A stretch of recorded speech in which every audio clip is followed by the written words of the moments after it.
So how to manage the patients from the initial exams to the first order? It's one of the main target all the professional in eye care would like to achieve and be able to manage without the help of the manufacturer. So to achieve a good treatment in orthokeratology, I like this sentence of Terry Pratchett, who says that if you don't know where you come from, then you don't know where you are, where you were. And if you don't know where you are, then you don't know where you are going. If you don't know where you are going, you are probably going wrong. So it means you need to be really confident in your initial examination to know what to order and expect a good result in the end. So that's why the initial exam is so crucial. So I always spend time about the case history to ask what are the motivations in orthokeratology. It depends of who is the patient. Is it a young patient who wants to slow down the myopia progression, or is it an adult who has special needs about sports or aesthetic reasons? It's really different type of patients and how to manage their motivation in the fitting process. The second part is the eye examination with the visual acuities. So we record every time the visual acuities to know what is the best visual acuity you can reach in ortho-K. We know that ortho-K are not that stable over time between the morning and the evening. And we just want to keep the same visual acuity as the patient have with the best corrected glasses. The third part is the corneal topography. Really important to get a really good topography to understand what's the shape of the cornea before the treatment. And it's really mandatory to do it every appointment. On the side, the pupil size evaluation is important for the myopia management or for the adults who have special, really large pupil size, and probably they will get some halos or glares with such treatment. And the last is the slit lamp exam, just to be sure that the anatomy of the eye is perfectly correct and nothing to record about staining on the cornea. So we know that the eye is healthy before the treatment. What we forget really often is the maintenance of all our devices. So always ask yourself, when I did calibrate my device for the last time? Is it the last week, the last month, the last year, or I never did it? So I try to calibrate my devices every month. Some other devices like my biometer ask me to calibrate every week. So it's really important to schedule your calibration process. It depends also if you move your devices from your in your office or between different offices. When you move your device, you need to move your you need to calibrate again your device. And what elimination do you have in your examination room will change the result in your refraction and the visual acuity. So I always try to make the examination in a medium examination room in lighting to get the best result in the visual acuity and expectations in the refraction. So first, when the patient explained me everything about why he wants ortho-K lenses, I switched directly to the autorefractometer and keratometer because it's really quick and there is a really good repeatability in the measurements. I trust a lot my keratometry on the ARK. So that's why I directly start with the autorefractometer. And it gives me also a really good objective measurement of the refraction. And then I can export the refraction measured by the autorefractometer to my phoropter. So really quick exam, only 2 minutes, and reliable. Then I try to optimize my refractometry with the phoropter first, subjective examination. So I try to make the refractometry the most convex possible. I try to record also the phoria, especially for the young patient, because sometimes you have some surprise with the phoria.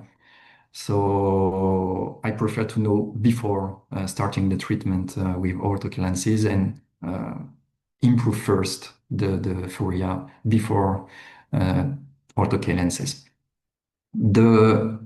The aim of the subjective refractometry is to reach 12.5 out of 10 in visual acuity.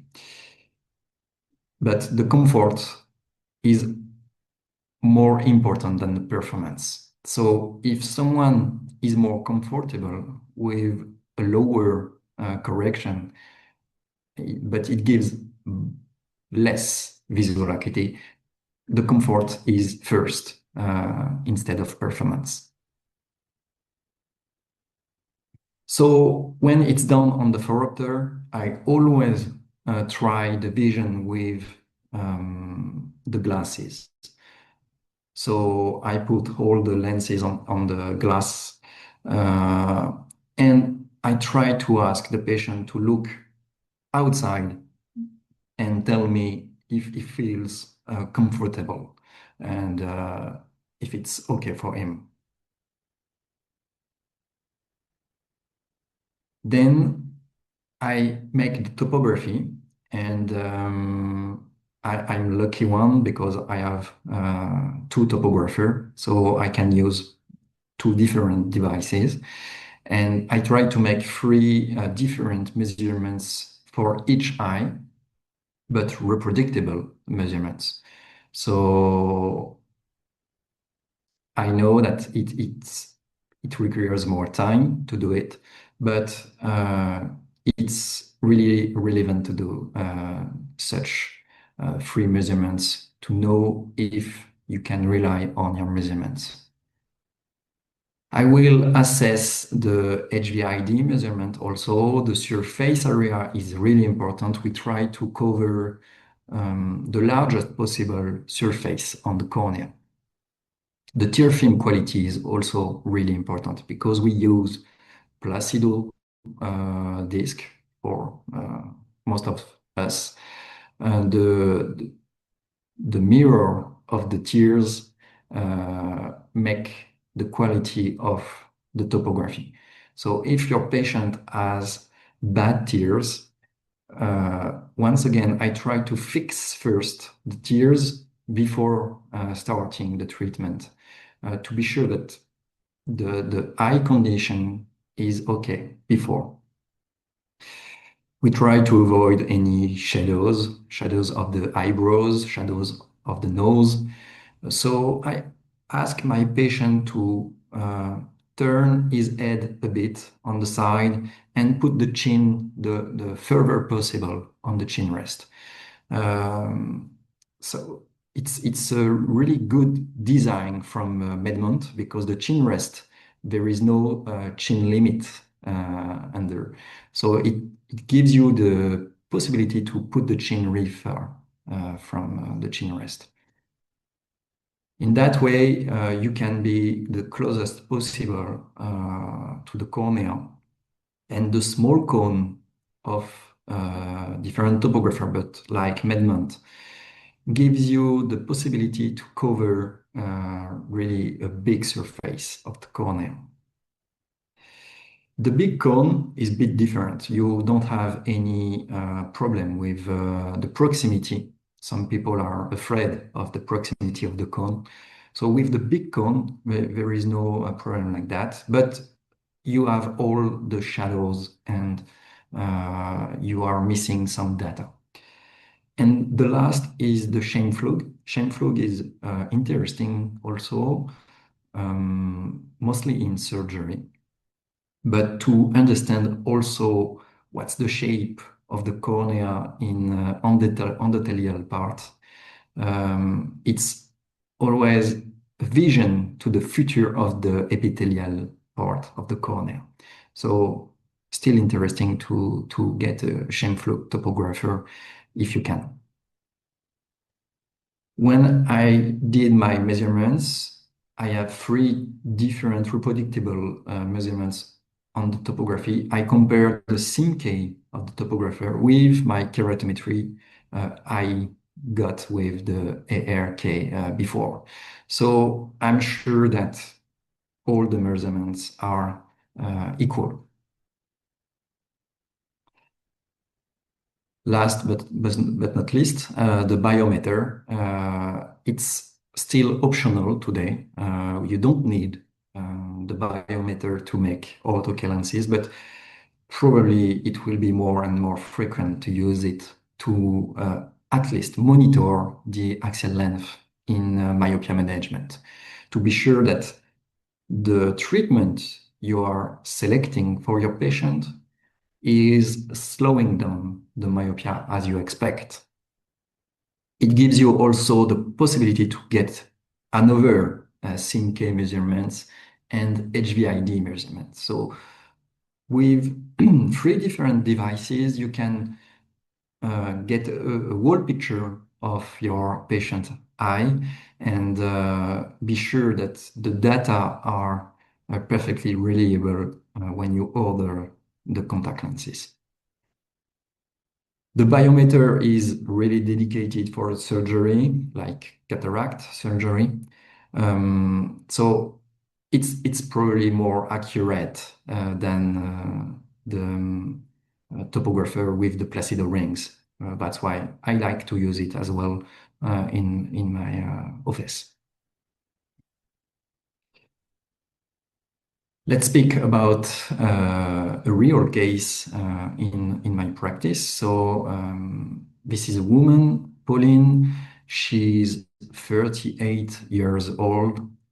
She's interested in ortho lenses. She came exactly for that. She asked ortho lenses, and it's mainly for aesthetic reasons. So I'm always afraid with such motivations because it needs to be really high in motivation to achieve the treatment because ortho lenses are a long process and it requires motivation in the handling, but also about money. You spend more money in ortho than over treatment. So I'm asking a lot to be sure that the patient is really highly motivated. She heard about ortho in her neighborhood, so it's still a good thing because she knows someone who use ortho lenses and she had some information before, so she knows how to uh, clean the lenses, how to what to expect exactly. She wore soft contact lenses before, so it's always difficult with people who have the feeling of soft, and they switch to ortho lenses because it's different. But the comfort, the initial comfort with ortho is quickly forgot by the people. So it's not a good thing, but it's not a bad thing. So she knows how to put lenses in the eye. It's still a good thing. She had no conjunctivitis in the past, nor keratitis, so really good. It gives me the confidence in her. She accepts the rules, and she will clean the lenses like I ask her to do it. So really important. So once the case history is done, I put her on the autorefractometer, and she's not really compliant. She squints during the examination, and even my autorefractometer has difficulties to measure the DI. So I asked her many times to open eyes wide and uh, to keep it wide open. But she's still not applying the others. So the right eye keratometry is not measured. It's crazy. It's the first time I couldn't measure keratometry on this device, but it measured the refractometry. And the left eye, she could open a bit wider, and we got the keratometry 7.57 by 7.52 at 3 degrees, so something close to -1 diopter in astigmatism. But the refractometry is not with astigmatism. So uh, I always try to compare what is the corneal astigmatism with the refractive astigmatism. Because when you make ortho treatment, you will correct 90% of the corneal astigmatism. So in that case, I'm afraid that I will overcorrect an astigmatism which is not required on the left eye.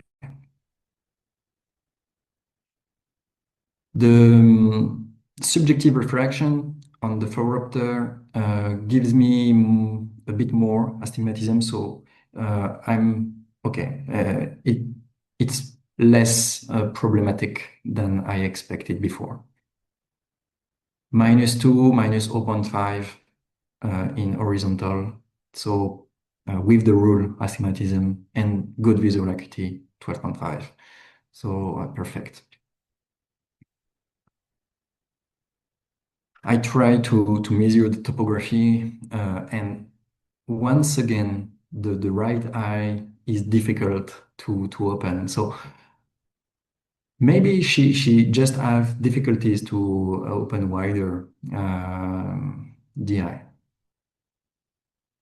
And the SIM keratometry is 7.72, 7.55 horizontal. The flat eccentricity is 0.51, which is more or less standard, but the steep eccentricity is negative. But I'm not surprised. The lead opening in vertical meridian is so small that the steep eccentricity is not correctly measured. It's just something wrong. The software always gives you something, even if it's not correctly measured. So that's why you need to be really focused on what data is correct or not. The HVAD is 11.7, perfectly standard. So I tried many times to ask her to open wider, and I never could. And I know we are in a practice, there is patients in the waiting room. So you need to go forward. in your examination. I switch to the left eye, and it's a bit better on the left eye, but still difficult to achieve a really good surface quality on topography. 7.7 by 7.49 horizontal, so with the rule astigmatism, minus 1.25 around. And the eccentricity in that topography is standard, flat and steep, 0.5. Okay, I can rely on this eccentricity. HVID 11.7, like the right eye. I always compare also the right and the left eye. If the refraction is more or less the same, the keratometry and eccentricity should be more or less the same also. So if I have big differences between the two eyes in topography, but not in the refraction, it's a question mark. Maybe my measurement is wrong. And compared with autokeratometer, there is no significant difference. So in that case, the left eye is perfectly reliable in the measurements. So now everything is done on the examination, so I can directly order on my professional access. So I log in ProSwiss and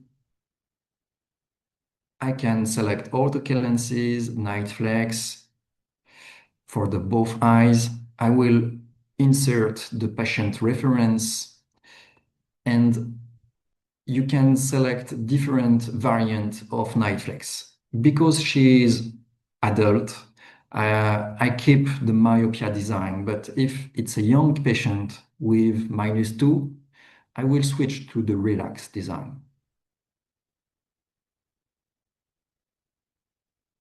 You can select the material. You have two different materials in ortho-K, Boston XO and Optimum Infinite. XO is 100 in decay and Optimum Infinite is 180. You can select also the material color, the tint. It's personal preferences. So in that case, I select the blue on the right eye and red on the left eye, but you can select as you want. You can also select different preferences if you have 2 or 3 patients in the same family, so they can't mix at home their respecting pair. So blue and red, but as you wish. Then I will insert the data for the keratometry. And for the right eye, I know that it's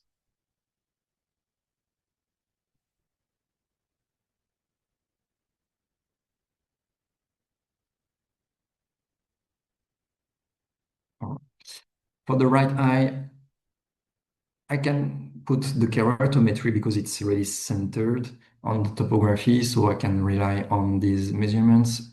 But the eccentricity, we saw before that the eccentricity is quite good on the flat meridian, but not reliable in the steep meridian. So I will not insert the minus 0.40 something. I will insert the same eccentricity as the flat meridian, so 0.51. 11.7 in the HVID, and then the refraction, so -2 minus 0.5. And here you can see that the system just calculated the residual astigmatism you will have in the end of the treatment if you try to correct it. So in that case, it's only minus 0.50 diopters, which is quite frequent. You don't have to pay attention about so low residual astigmatism. The patient will not feel it. But if you have higher residual astigmatism, maybe more than 1 diopter, 1.5, probably the orthoke lenses are not the right treatment for them. So here you can look at the left eye, and because we have more data on the left eye, we can insert everything as we measured on the topographer. So the K flat, the eccentricity flat, K steep, and the eccentricity of the steep meridian.